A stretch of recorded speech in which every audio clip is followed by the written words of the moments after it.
Good morning and again welcome back to my সিকি blog. এখন আমরা রেডি হচ্ছে, আর এটা হচ্ছে আমার ডে 2 এর আউটফিট। এটার গেট রেডি উইথ মি আমি খুব তাড়াতাড়ি তোমাদের সাথে শেয়ার করব। আর আজ আমরা কোথায় যাব সেটাও তোমাদের সাথে শেয়ার করব, তার জন্য কিন্তু পুরোটা ব্লগ দেখতে হবে। তো চলো ব্লগটা স্টার্ট করি। এখন আমরা সবাই রেডি হয়ে এক এক করে রিলস করছিলাম, তারপর আমরা এখন যাব নিচে ব্রেকফাস্ট করতে। Good morning everyone. তো আজকে হচ্ছে আমাদের ডে 2। আজকে আমরা যাচ্ছি লাচেন। সকাল সকাল এখন আমরা ব্রেকফাস্ট করতে এসেছি। Hi, hello.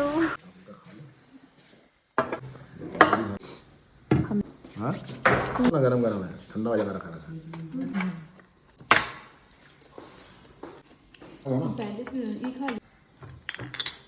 আজ আমরা এখান থেকে বেরিয়ে যাচ্ছি লাচেন।